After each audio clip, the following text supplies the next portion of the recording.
Hello, my name is Ilse, and this is my shop, Earthsong Village. I welcome you to the store, and I hope that by the time we finish, you'll have some idea of the kinds of goods and services that I have to offer. We're a community store, almost a community drop-in center in some ways. We offer products as well as courses and seminars and workshops. So we provide many different services for you. One of the things that attracted me to the store, besides all the beautiful stuff you have in here and some really authentic, beautiful pieces, is that you have this very, very kind of different business model based on community and sharing resources and non-competitiveness. Can you tell me a bit about that and how it fits into your business practice? Well, I didn't really have a business plan.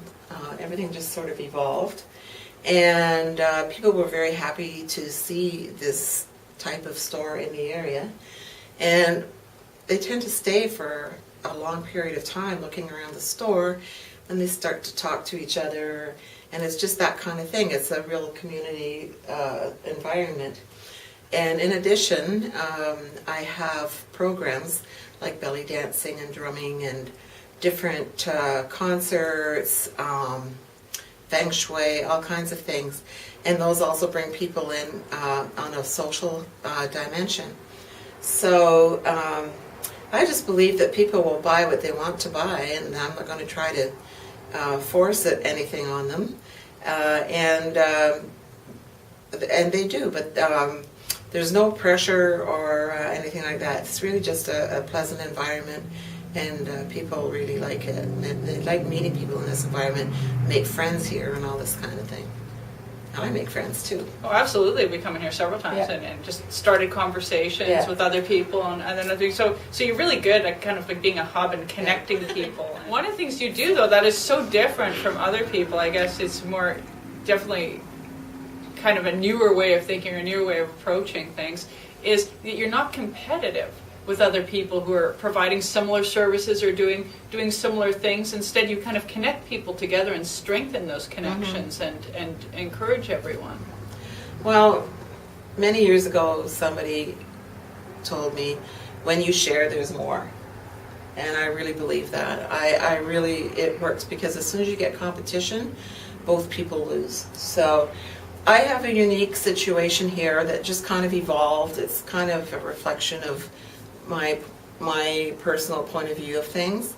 And another store down the road could sell similar products, but would put their own spin on it. And really, people, they're interested in my stuff, but anybody can sell stuff. But they're more interested in coming in and feeling an energy, which a lot of people tell me they feel an energy when they come in here, being able to talk, hang out, feeling comfortable, not feeling pressured. And that's how they feel here. They might not feel the same way if they go to a similar store in a mall where the people have to really hustle to sell, to pay for their rent and all this kind of thing. I'm not under that kind of pressure, so it's a lifestyle. I'm a retired teacher, and I could be playing shuffleboard at this very minute under a palm tree, and I choose not to. I choose to be in here, deal with what I have to deal with in here. I enjoy it very much. I own the building. I live upstairs. I call it my queendom, and it's just a lifestyle that I created for myself, and it's kind of a nice feeling when you can do that. Yeah. I was introduced to a young boy of 7 in an orphanage in Uganda whose parents had died of AIDS. And I wasn't introduced to him personally, but through a Ugandan person that I know. This boy stands out from all the other kids in the orphanage, and so now I'm sending a bit of money to allow him to go to school, because you have to pay to go to school there. And also my customers know about it, so I don't really flaunt it or anything, but they take their wallets and dump them in this little thing here. And so there's going to be enough to keep this kid going, and I kind of like that because there's no organization involved. It's directly to the child.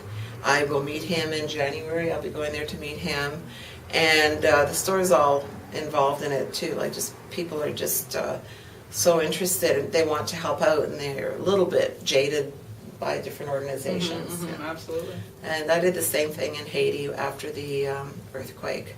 I sent money to, I have Haitian friends, so I got the names of 2 families, sent the families the money. Western Union didn't take a cut. They don't know who I am, they just got money. And, 2 families were a little bit happy that day. So, those kinds of things. And also in Peru, I went to a women's cooperative. It's the wives of the porters in Machu Picchu. And they had a cooperative formed, and last year in all the rains they lost their community centers, so all the profits from the cooperative I will send that to them to put towards the community center. So it's just things that come up naturally. It's not really, I don't really seek it out or anything. It doesn't really seek me out, it just happens. Well, no, you have a real kind of outstanding sense of community and connecting people. So it goes when you're traveling, when you're doing your journeys and back here in the neighborhood. Well, it also fulfills my need for community, because having the store, I've lived in the area for 16 years and just commuted back and forth, and having the store has given me the opportunity to meet all kinds of neighbors that I had that I didn't even know. So I am also getting a sense of community from the store. So. Well, and the connections go further too. So one of the things I did notice about a lot of the products that you have is that a lot of things you had stories of where they came from, or you knew the people where they came from. In some cases, you were at that country yourself and you bought it right from the people who are creating it. So tell me a bit about that. Yeah. As much as possible, I get things directly from people, or directly from people who have brought things here from different countries. I have some native items here, like dream catchers, medicine bags, and they're made by a local woman, and some come from Manitoulin. So I also have a lot of jewelry that's made by local people, as well as some people from downtown Toronto. And right in front of me here, for example, are the leftovers of what I brought back from Peru. There's hardly anything left. So in January, I closed the store for a month. I went down to Peru, and I shopped at the roadside in markets, on floating islands in Lake Titicaca and so on, and have pictures here actually of the people that I bought some of the items from. So that makes it a lot of fun for people here as well, and made it fun for me, because I could buy a lot more than the average tourist. So I got a better connection with the local people than I would have if I had just gone as a regular tourist. So it's kind of an opportunity for me to do that. So one of the specialty products that you seem to have that everybody comes from all over the city to get is your shea butter. Yes. It is outstanding. So tell us a bit about that. My shea butter comes from Ghana. It comes in the calabash, and it has nothing added or taken away. It's unrefined, 100% pure. Has little bits and pieces of ash in it sometimes. And people are finding that some of the butter that they're buying has been mixed with other things because of the price of shea butter going up. So I have very loyal customers. Even if they live far away, they'll come back and buy $100 or $200 worth to last them for the year. And along with the shea butter I also sell the African black soap from Ghana. And that one is the best seller of all of those products. People love it. It's not that easy to get. It's a granular organic soap, and people come in and it clears up their acne and all kinds of things. So those two are right at the front of the store. You kind of walk right into them when you come in. I put them between the door and me. I don't know why. Some superstition I don't even know that I have. Yeah, but they're really the base of the store, because they're from the earth. The store is called Earthsong. They come from Africa, and I'm interested in African music, so there's the song part. And other things like the minerals behind us here, they sort of grew out of that. Comes from the earth. The other products you have in here that I find really, really fascinating, I don't see a lot of people having connection with, are the African artifacts and the heirlooms. So what drew you to Africa and some of these objects? The bamboo. The old bamboo on Queen Street. That's where I first heard reggae, and then African music. And I ended up managing African bands in Toronto, and I just kind of, for various reasons, became more and more interested in African art and the arts in all respects. And actually, when I opened, I thought I would be opening an basically African store, but it's an African store to some people. It's a spiritual store to other people. It's an Indian store to other people. Like whatever you are, you come in, you kind of pick up on that vibe. But I've always had a love for African things. I've been to Africa, so going again next year.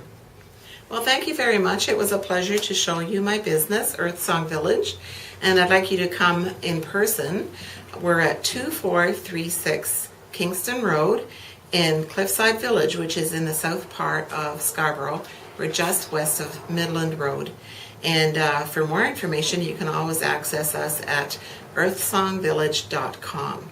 So thank you very much. It's been a pleasure, and please feel free to call at any time if you have any questions, or as I said, we'd love it if you could just come and visit us.